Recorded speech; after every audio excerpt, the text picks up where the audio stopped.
네, 첫 번째 시간입니다. 미래에셋증권 괴물창구 이창구. 네, 이창구 선임 매니저님 모시도록 하겠습니다. 안녕하세요. 네, 안녕하십니까. 예. 반갑습니다. 아, 괴물창구 이창구 라임 좋은데요? 괴물창구 이창구. 좋습니다. 예, 쇼미더머니. 요즘에 구가 대세잖아요. 네, 그렇죠. 네. 아, 나는 창구가 중국말로 투자. 아, 난 이게 진짜 제 친구들한테 그 얘기 하거든요. 그런 친구가 있다. 운명적인 남자가 있다. 그러니까 말도 안 되는 사람이다. 예, 그래서 제가 뭐 자랑도 많이 하고, 예, 또 이제 뒤에서 많은 의견도 듣고 있고 공부 많이 하고 있습니다. 예, 자 오늘 간단하게 또 한번 글로벌 시장부터 한번 가볼까요? 네, 오늘 글로벌 시장 전반적으로 하락했습니다. 예. 네, 중국 시장 먼저 말씀드리면 상해가 0.76 하락, 심천이 1.81 하락했습니다. 홍콩 H가 0.95 하락했고요. 미국 시장 역시 좀 하락 마감했는데 다우가 0.81 하락, S&P 500이 1.08 하락, 나스닥이 0.73% 하락했습니다. 그래서 오늘의 시장 요약. 에너지파입니다. 에너지파요. 네, 좀 전에 예. 이 뉴스 브리핑에서도 말씀을 주셨는데 에너지 상승이 거의 에너르기파 수준이고요. 네, 유가는 계속해서 추세를 타고 가는 중입니다. 예. 제가 이거는 제가 미국 이제 개인 투자자분들이 보시는 레딧에 가서 봤는데 이제 많이 하락을 하다 보니까 개인 투자자분들이 이제 기술적 이제 분석을 좀 많이 들어가시더라고요. 지금 많이 반등했잖아요. 근데 이제 반등 폭이 점점 줄어들면서 이게 삼각 수렴을 하고 그죠? 여기서 올라가냐 떨어지냐 뭐 이런 걸 또 많이 보시던데 뭐 그런 거 보시나요 혹시? 그 많은 기술적 분석들이 뭐 효용이 없는 것들이 많이 있는데 예. 변동성에 관한 것, 변동성은 사이클을 가지거든요. 변동성은 축소되고 나서는 반드시 또 확장되고 확장되면 축소하는데 수렴이라 하면 변동성 위주로는 변동성이 줄어든 현상이니까 그 다음에 변동성이 커지겠죠. 네. 근데 위로 올라갈지 아래로 내려갈지는 아무도 모른다. 펀더멘털이 결정하는 건데 예. 지금은 위로 튈 가능성이 높긴 하겠죠.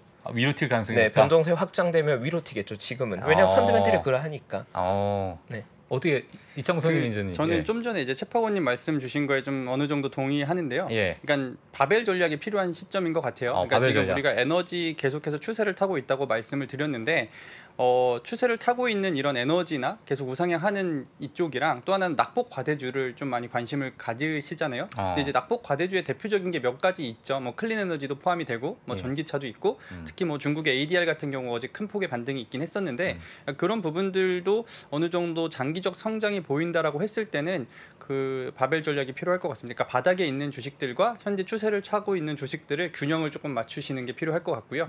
이들 중에 누가 더 앞으로 오늘을 기준으로 누가 더 상승할지는 모르니까 그 비율 누가 더 포트 배분을 잘 했느냐에 따라서 수익률 편차가 갈리긴 하겠죠. 근데 이제 저는 이제 갑작스럽게 또 공개를 드리는 거긴 한데 저희 포트폴리오의 대부분 지금 에너지로 채워져 있긴 하거든요. 그러니까 역시 추세 추종에 조금 더 비중을 싣고 있고요. 이제 채파고님과 동의하는 부분은 저도 이 유가가 계속해서 위에 위치해 있으면 제가 지난 시간에도 친환경 같은 경우는 유가가 위에 있을수록 그들의 원가 경쟁력이 조금 더 유지될 거고 살아날 거라고 말씀을 드렸는데 장기적으로는 친환경 섹터도 상당히 도움이 될 것 같아요. 그러니까 지금 우리가 뭐 신냉전도 말했고 중국과 미국의 공급망이 다시 다시 분리되거나 뭐 새로 재편되고 있다 이런 얘기를 하는데 결국에는 첫 번째로 에너지원을 과연 어떻게 설계할 것이냐 이런 거 같습니다. 그래서 장기적으로 친환경 투자도 나쁜 선택지는 아닐 것 같습니다. 네, 알겠습니다. 뭐 친환경 투자는 앞으로 무조건 가야 될 그런 방향이니까 한번 같이 또 보시면은 또 도움이 좀 되실 것 같습니다.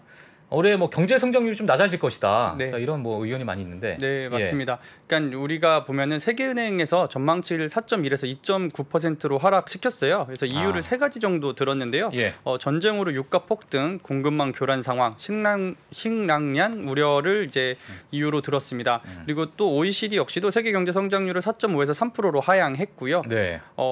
아무래도 이런 경제 쪽 기관들이 세계 경제 성장률을 계속 하향시키는 이유는 중국의 봉쇄 영향도 있었던 것 같고 뭐 원자재 가격이 상승함에 따라서 기업의 성장들이 조금은 악화될 수도 있다 이렇게 분석을 하는 것 같습니다. 그러면은 이제 물가도 한번 봐야 되는데 시티은행에서는 유로존 CPI를 9월에 9.4%로 정점을 기록할 것이라 전망을 했어요. 그리고 내일 미국의 5월 CPI가 나오잖아요. 과연 이 물가가 잡힐 것인가 이 부분도 상당히 중요할 것 같고요. 여기서 이제 중요한 점은 이제 월가는 ECB가 7월과 9월 모두 금리 인상을 예상을 했어요. 그러니까 미국도 금리를 올리고 있고 한국이나 뭐 호주 다른 나라들은 다 올리고 있는데 일본만이 못 올리고 있거든요. 그래서 아시겠지만 제가 환율 언급 계속해서 많이 드리고 있었는데 엔화 환율이 133엔까지 이제 최저점을 기록하고 있습니다. 예. 맞습니다. 그러니까 주식으로 따지면 신저가를 갱신 중인 거고요. 2002년 2월 엔화 환율이 135엔까지 갔었는데 그때 이후로 최저치고요. 그러면 이번에도 2엔 정도 남았거든요. 예. 만약에 이것까지 돌파하고 위로 더 올라가게 되면 일본 여행 가기 좀 저렴해질 것 같아요. 그러니까 에너지 가격은 올라서 국내 여행을 이제 차를 갖고 가시는 것보다 일본 여행하는 게 더 저렴해질 수도 있지 않나. 이거 호재성 발언이네요. 그렇죠. 뭐 투자 관점 말고 여행적 관점에 있어서는 리오프닝에 호재 발언을 하셨습니다. 이창구 선임님께서 알겠습니다. 그다음에 옐런 재무장관의 미인플레이션 용인할 수 없는 수준이다. 뭐 이제 저번 달에도 뭐 그런 얘기도 좀 했었고, 지금 뭐 상황이 어떤가요? 그러니까 결국에는 지금 미국에서 이제 유명인들의 발언들을 종합해 보면 물가에 대한 발언들이 상당히 많은 것 같아요. 그래서 이번 좀 전에 말씀드린 것처럼 이제 내일 5월 미국 CPI가 상당히 중요하긴 하겠지만 CPI 에너지와 음식료가 빠져 있거든요. 그러니까 그렇죠. 그걸 빼고도 과연 물가가 높게 나오느냐가 중요한데 대부분 시장이 많이 반영하고 있을 거라 생각해요. 이미 이제 시장은 그것을 인지하고 있을 것 같고, 근데 통상적으로 임금이 제일 마지막에 올라가는데 임금도 상승하고 있잖아요. 그러니까 예를 들어서 한국에서 제일 큰 기업 역시도 9% 이상의 임금 상승률을 보여줬기 때문에 저는 물가는 계속해서 올라가는 쪽이긴 한데 과연 정점이 어디냐, 투자자들이 가장 궁금해하는 건 정점이 어디냐, 이런 것 같고요. 그래서 일단 이 물가 상승은 내일 상당히 높은 수준을 유지할 걸로 전망이 되나 다음 주에 있을 FOMC에서 금리를 올리고 나서 그 이후 코멘트가 가장 중요할 것 같습니다. 만약에 8.2가 지금 시장에서 예상치잖아요. 만약에 8.2가 나오든 8.3이 나올 수도 있고 8.1이 나올 수 있는데 뭐 어떤 흐름이 나오실 것 같아요, 혹시? 그러니까 저는 늘 말씀드리지만 그런 절대적인 숫자, 그 정량적인 지표가 뭐 이거 이상 나왔다, 뭐 그거보다 못 나왔다라기보다는 그날 당일의 시장 반응을 좀 더 살피는 편이거든요. 그러니까 예를 들어서 뭐 그거보다 더 물가가 높게 나온다고 해도 시장 심리가 우호적이라고 하면 이미 시장에서 반영을 많이 했어라고 하고 반등을 할 수도 있고요. 혹은 생각보다는 반영을 안 한 것 같아요. 하면 하락할 수도 있잖아요. 그래서 그 발표하는 당일날 시장 방향을 보고 이제 일주일을 조금 더 예측하는 편이고요. 그러니까 결국에는 이 연준이 코로나 때는 상당히 이런 심리적인 거를 잘 이용했거든요. 그러니까 말 그대로 언론 플레이를 잘 했던 것 같아요. 근데 이번에도 과연 FOMC 이후에 어떠한 언론 플레이들을 보여줄지, 그러니까 물가를 충분히 우리는 잡을 수 있다라는 자신감을 표명하는 게 투자 심리에 상당히 도움이 될 것 같고요. 근데 좀 전에 언급드렸던 앨런 재무장관 같은 경우는 물가를 잡기 힘들다는 뉘앙스를 좀 보였잖아요. 그러니까 용인할 수 없는 수준이라는 거는 상당히 가파르다. 그래서 그거에 대해서 이제 투자 시장의 심리가 어느 쪽으로 반영되는지, 그러니까 숫자보다는 심리에 좀 더 주목해야 되는 상황인 것 같습니다. 제가 사실 이창구 선임 매니저를 보면 사람이 좀 짓궂어집니다. 제가 왜냐면 막 이제 뭘 질문하고 싶은데 제가 질문하면 분명 내일 혼날 것 같아요, 회사에서. 근데 뭐 한번 해도 될까요? 질문 주시겠어요? 지금 시장의 심리상으로 봤을 때 내일 CPI가 발표가 하면 어떤 반응이 나올 것 같습니까? 뭐 일단은 지금 딱 느끼시는 시장의 심리를 보셨을 때. 그 어제 같은 경우도 미국 시장이 좀 하락 출발했음에도 불구하고 반등하려는 시도들은 계속 있었던 것 같아요. 그러니까 결국에는 현재 바닥까지 내려갔다가 좀 반등을 하고는 있는데 이 기조가 조금은 이어지지 않을까 싶어요. 그러니까 사실 별다른 방향성이 없을 거라고 판단하고요. 왜냐하면 중요한 건 다음 주에 바로 FOMC가 있기 때문에 그 이후의 방향성이 가장 중요할 것 같습니다. 그러니까 CPI보다는 다음 주 FOMC가 더 중요할 것 같다. 다음 주 FOMC가 더 중요할 것 같다. 알겠습니다. 일단 내일 한번 지켜보도록 하겠습니다. 자, 일단 유가가 미쳤습니다. 지금. 마스크를 눈에다 써야 됩니다. 어떻게 보시나요? 아까 누가 웃음 참았냐고 하셨는데 제가 그 마스크 사진을 보고 아까 빵 터졌습니다. 저희 이창구 선임 빵 터진 범인은 이창구 선임. 범인입니다. 이창구 선임 매니저. 안 웃을 수가 없었어요. 그러니까 우리가 지금도 마스크를 들고 다니잖아요. 그러니까 상상을 했어요. 우리 셋이서 눈에다 쓰는 상상을. 기름 넣을 때만. 그러게요.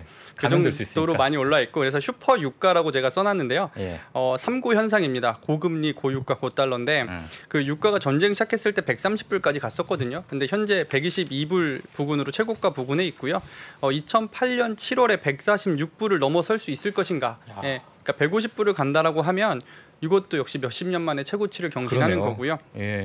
좀 전에 언급 주시긴 했었지만 오펙 플러스에서 7월에서 8월 50% 추가 증산을 하기로 했지만 그거를 결정했는데도 유가는 계속 우상향을 보이고 있다라는 점이 중요할 것 같고, 그러니까 이런 부분이에요. 그러니까 우리가 경제 지표나 이런 거를 확인하실 때 물론 숫자가 되게 중요해요. 그러니까 예상 범위 밖의 범위치가 나왔을 때는 시장은 놀라죠. 그러니까 뭐 너무 높게 나오거나 너무 낮게 나오면, 근데 적정 범위 내에서 나왔을 때는 이러한 발표가 나왔는데도 시장이 계속해서, 그러니까 유가가 올라가는 것처럼 증산하기로 했는데 공급을 늘리기로 했는데도 유가가 올라간다라는 건 시장 심리가 이미 그쪽으로 쏠려 있다라는 거거든요. 그러니까 그 힘이 더 강하다고 보시면 될 것 같습니다. 그리고 바이든이 사우디 방문을 할지 안 할지 모르겠지만 이거는 인권보다는 물가를 안정시키려는 노력인 것 같고요. 그러니까 결국에는 미국 정부 역시도 물가를 잡으려는 정말 많은 수단들. 그러니까 지난번 제가 방송에 나와서 바이든의 기고문 한번 말씀을 드리긴 했었는데, 뭐 중국과의 관세 문제도 있고 지금 베네수엘라 같은 경우도 미국과 사이가 안 좋았었는데 그 미국의 특정 기업에게 베네수엘라를 개발할 수 있는 권리를 허가를 했어요. 그러니까 이렇게 여러 가지 방면으로 이제 물가를 안정시키려는 노력들은 계속되는 것 같습니다. 그래서 결론은 슈퍼 유가가 진행되고 있는 것 같습니다. 진행되고 있다. 그리고 또 한 가지 소식이 있었어요. 인도가 러시아 원유 수입을 더 확대하려고 하는 것 같아요. 그러니까 유럽 같은 경우는 러시아 의존도를 떼내려고 계속 노력 중인데 반대로 인도가 이렇게 또 엇나가는 행동을 하긴 했어요. 개기는 거네요. 그 서방의 우려에도 러시아랑 신규 계약을 추진 중인 것 같고요. 그러니까 이런 거죠. 인도가 조금 여유가 있고 먹고 살만 하면 어느 정도 협력할 수도 있었겠지만 그 정도로 인도 역시도 좀 힘든 상황인 것 같고요. 그러니까 기존에 이 러시아의 원유를 러시아 원유가 조금 더 싸게 거래가 되고 있거든요. 그러니까 좀 더 저렴한 가격에 에너지원을 이제 공급받고 싶은 그들의 논리가 작용한 것 같아요. 동맹보다는. 진짜 근데 이게 자국이 너무 힘드니까 뭐 미국 편이다, 러시아, 중국 편이다 이런 게 아니라 그냥 일단은 우리가 좀 먼저 살고 보자. 뭐 이런 국가들이 좀 많이 나올 것 같아서. 그렇죠. 이게 막 엄청 더 좀 뭐랄까 좀 불안정한 이런 정세가 좀 이루어지지 않을까 이렇게 생각이 좀 들더라고요. 근데 지금 우리가 보고 있는 그러한 현상들 자체가 어떠한 개별의 현상으로서 발생하는 게 아니라 각각의 사건이 아니라 국제 공조의 균열이라는 트렌드화 되고 있는 거거든요. 그러니까 우리가 앞으로 이런 뉴스에 대해서는 조금 더 자연스럽게 받아들일 필요는 있는 것 같아요. 그러니까 자국의 이익과 글로벌 사회의 공조 중에서 자국의 이익을 먼저 선택하는 국가들이 많이 나오게 될 거고 사실 그러한 추세의 근간에는 미국과 중국의 선택들이 있었고 그러한 것들이 이어지고 있는 거니까 아마도 앞으로 이러한 뉴스에 우리가 조금 더 익숙해질 필요는 있는 것 같아요. 그러니까 과거에는 당연히 국제 공조를 위해서 자국의 약간 희생까지는 아니지만 자국의 체면을 좀 세우고 국제 공조 협력했다면 지금은 좀 더 실익을 추구하는 거죠. 실익을 추구하는. 그러니까 이게 큰 틀에서 보면은 세계화와 반세계화, 이렇게 나뉠 수 있어요. 반세계화. 네. 알겠습니다. 자, 그 다음에 어떤 뉴스를 들어갈까요? 네, 오늘 중국 시장 변동성이 상당히 컸어요. 그러니까 장중의 변동성이 상당히 컸는데 그 북경의 차오 양구 지역의 모든 유흥 장소, 노래방, PC방, 클럽의 운영 중단 명령을 내리면서 장중의 변동성이 상당히 컸었거든요. 근데 이거는 우리가 과거에도 그 중국 봉쇄로 시장에서는 이미 한번 경험했던 뉴스라서 뭐 지속적인 타격을 주진 않겠지만 한 번 더 봉쇄하는 구역이 생겼다. 이런 뉴스가 코로나로 인해서. 네, 그렇죠. 그래서 투자 심리의 위축이 장중에 조금 발생했던 것 같은데 반대로 전일 중국의 ADR의 반등이 상당히 강하게 나왔어요. 특히나 알리바바 같은 이제 기업들의 반등이 조금 강하게 나왔는데 그 뉴스가 또 하나 있었습니다. 엔트 파이낸셜 IPO 허가하려는 움직임이 있다. 엔트그룹. 그러니까 중국의 테크 플랫폼 기업 규제 시발점이 엔트 파이낸셜 상장 연기였잖아요. 근데 그들을 상장을 시켜주려는 논의들이 생긴 것 같다면서 어제 좀 ADR 반등 세게 나왔던 것 같습니다. 어제 알리바바 엄청 났죠. 몇 프로 올랐죠 어제? 20% 가까이 올랐죠. 알리바바 20% 올랐어요? 확인해봐야 돼요. 제가 18%로 올랐어요. 그래요? 어제 좀 쉬었습니다 저는. 알겠습니다. 자, 일단은 지금 올해 YTD로 플러스인 투자처. 한번 설명 한번 쭉 부탁드리겠습니다. 그러니까 올해 역시도 사실 투자처가 작년이랑 너무 색깔이 달라서, 그러니까 저는 이제 각 나올 때마다 이런 걸 계속해서 정리를 드리려고 해요. 과연 올해 돈의 흐름과 추세는 어디 있는지 말씀을 드리려고 노력하는 편인데 여기 역시도 그 WTI가 제일 앞서 있거든요. 그러니까 WTI가 75% 정도 상승하고 있고 니켈, 소맥, 옥수수가 30%대, 루브라 강세가 19%, 그리고 브라질 보베스파가 13%. 보베스파요? 네. 이게 뭐예요? 보베스파는? 그 지수 이름입니다. 아, 지수? 한국의 코스피처럼. 브라질. 네. 아, 브라질 보베스파. 네. 알겠습니다. 그리고 인도네시아가 9%, 달러 인덱스가 7%, 그리고 영국의 FTSE, 그러니까 영국 지수가 2.8% 플러스입니다. 그러니까 유럽 주식이 상당히 안 좋았는데 영국 같은 경우는 플러스를 기록했다는 점이 되게 특이점이었던 것 같고요. 예. 반대로 마이너스 투자처는 이제 비트코인이 32% 마이너스, 나스닥이 22%, 철강 코일이 19%, 심천이 19%, 코스닥이 15%, S&P가 13%, 베트남이 12%인데 예. 이걸 종합적으로 보면은 결국엔 다시 돌아가서 슈퍼 유가. 예. 그러니까 슈퍼가. 그 제가 한 두어 번 정도 언급 드렸던 것 같은데 이게 작년에는 투자를 하면서 코인이 좋으면은 주식을 조금 더 편입하려고 시도를 했다라고 언급을 드렸는데 예. 올해 가장 좋은 키 인덱스는 유가가 맞는 것 같습니다. 예, 그래서 유가가 오른다고 하면은 이게 결국엔 홀짝 게임이잖아요. 그러면은 유가 쪽이 좋은 거기에서 수혜를 받는 포지션의 비중을 조금씩 더 늘리는 결정을 하시면 도움이 되실 것 같고 네. 반대로 이제 유가가 꺾이거나 안 좋다라고 하면은 또 그의 반면에서 올라갈 수 있는 섹터들을 이제 선택하시면 좋을 것 같은데 예. 지금 그럼 유가가 과연 언제 이제 꺾일 거냐 유가의 추세가 그게 가장 우리가 궁금한 포인트잖아요. 현재를 시점으로 그렇죠. 미래를 좀 예측을 해보면 예. 근데 결국에는 이 유가의 트리거가 됐던 건 전쟁이고 전쟁이 끝나야 되는데 이번에 그 미국 쪽 기사 중에 하나 그 러시아가 오히려 더 여유를 찾고 있다라는 기사들이 있었어요. 그러니까 현재 유가의 흐름이 이 정도인데 지금 여름을 앞두고 있잖아요. 근데 가을 겨울이 되면은 이 가스와 유가에 대한 수요는 더 늘어날 그렇죠, 텐데 난방. 예. 지금 이 정도면 가을 됐을 때는 본인들에겐 더 유리할 수 있겠다. 그러니까 이게 유가랑 루브라의 흐름을 가장 중요시하게 봐야 되는 시장 상황인 것 같고요. 예. 그러니까 아무래도 이 올해 같은 경우 그 우리가 작년까지만 해도 MZ 세대다 뭐 그런 성장주다 이런 종목들을 많이 언급을 했었는데 제가 거의 3% 시작할 때 처음에 언급드렸던 게 MZ is gone, X is back 이렇게 말씀드렸거든요. 그러니까 예. 베이비부머 종목들 올드맨들이 조금 돌아오고 있다. 그러니까 최근에 이제 포트폴리오를 보면은 정말 예전 기업들이 많이 채워지고는 있어요. 예. 그러니까 우리가 정말 10여 년간 2008년 이후로 이 성장주의 시대가 도래했을 때 그 2008년과 13년이 저는 변곡점이라 생각하는데 18년은 전 세계 경제 충격이 있었고 13년 이후를 기점으로 가치주보다는 성장주 플레이어들이 더 많은 성과들을 거두고 있었거든요. 근데 올해 같은 경우는 그 성장주의 그런 메커니즘이 잘 작동하지 않았던 것 같고 반대로 이제 오래된 기업들 가치 투자의 그런 관점 프레임으로 봤을 때 조금 더 성과가 괜찮았던 것 같아요. 그러니까 덜 빠지고 그 가치주들 중에서도 성과가 잘 나오는 종목들도 있고, 그러니까 물론 우리가 투자라는 거는 현재를 기점으로 미래를 유비추리해야 되기 때문에 이런 올드맨들의 상승이 뭐 지속된다거나 주가 멀티플이 뭐 폭발적으로 늘어난다거나 이런 거는 조금 제한이 있겠지만 올 한 해로 국한해서 봤을 때 올해 추세를 타고 있는 건 맞다. 그래서 제가 생각한 결론은 바벨 전략이 필요하다. 그러니까 미래 성장, 그러니까 이게 정말 잘 표현해 주신 것 같아요. 그러니까 우리가 그냥 투자처를 에너지 기업이라는 걸로만 압축해서 봐도 기존에 있던 그런 유가를 전통적으로 팔던 회사들 플러스 친환경을 노력하는 친구들 이런 것들. 근데 이 에너지 기업들을 또 좋게 보는 사람들의 입장에서는 우리가 그 기름을 에너지를 뭐 이런 에너지 원으로만 쓰는 게 아니다. 그러니까 화학 제품의 그러니까 원료이기도 하잖아요. 그러니까 네. 그 수많은 화학 제품과 소비재가 나오려면은 기름이 필요한데, 그러니까 그런 수요에 대해서도 꾸준함을 계속해서 강조하는 부분도 있고, 그래서 다시 돌아가서 결론적으로 올해 추세는 올드맨들의 시대인 것 같고요. 그거를 바벨 전략으로 삼으시면 조금 더 투자에 전략으로 도움이 되시지 않을까. 혹시 이런 건 있을까요? 뭐 유가가 드라마틱하게 좀 일찍이 잡힌 거예요. 예를 들면 뭐 사우디가 증산하겠다, 더 하겠다, 뭐 이렇게 뭐 합의가 돼서 그러면 친환경 주가가 일시적으로 또 다시 좀 이렇게 뭔가 다시 또 이렇게 빠지면서 뭐 그러한 흐름이 나타날 수도 있나요? 뭐 개연성이 없진 않죠. 왜냐하면은 유가가 높을수록 그들의 상대적 경쟁력은 더 좋아질 텐데 유가가 갑자기 저렴해져 버리면 뭐 태양광으로 했던, 그러니까 효율이 떨어지는 것도 좀 문제이긴 했었잖아요. 그러면은 사실 전기차 충전하는데 3-40분 걸리는데 기름 넣으면은 5분도 안 돼서 넣잖아요. 그러니까 그런 시간들 그렇게 보면은 그런 부분도 충분히 작용을 할 수도 있을 것 같고, 사우디 말씀하셔서 사우디 1분기 경제 성장률 진짜 잘 나오고 있거든요. 그 정확하게 제가 또 한번 보긴 해야겠지만 7%인가 8% 정도. 아니 그러니까 이게 유가가 올라서 사우디 경제 성장률이 올랐어. 그럼 나는 유가가 안 떨어졌으면 할 것 같아. 제가 사우디면. 그러니까 돈 잘 벌니까. 네, 그러니까 미국 입장에선 더 증산해달라는 입장일 것 같고 예.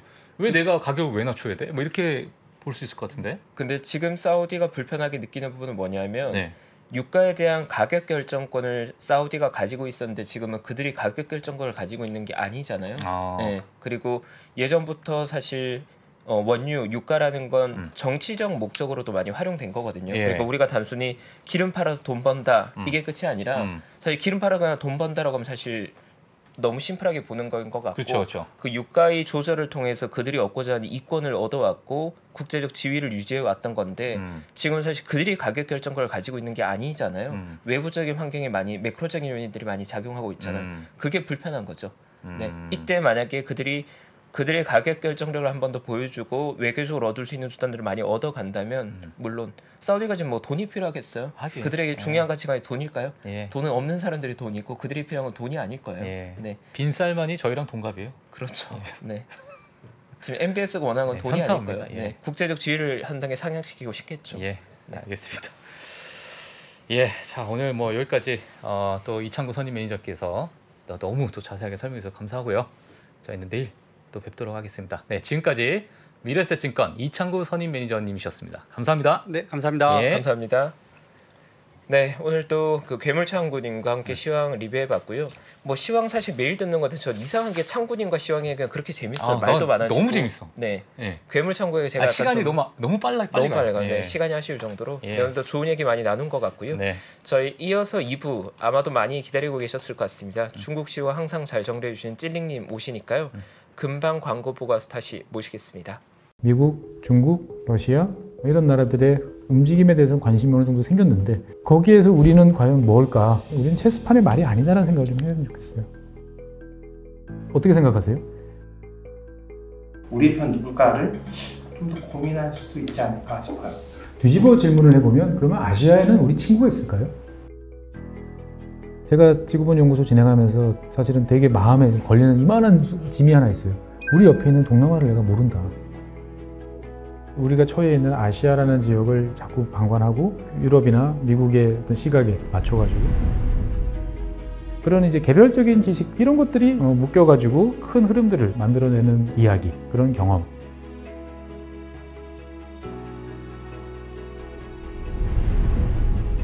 작고 잡다한 지식이라도 그것들을 절대 무시하지 말라. 나는 그건 되게 긍정적이고 그런 지식들을 연결해서 말 그대로 위즈덤이잖아요. 정말 현명해지고 뭔가 남들하고는 좀 차별화된 그러한 관점 그리고 그러한 비전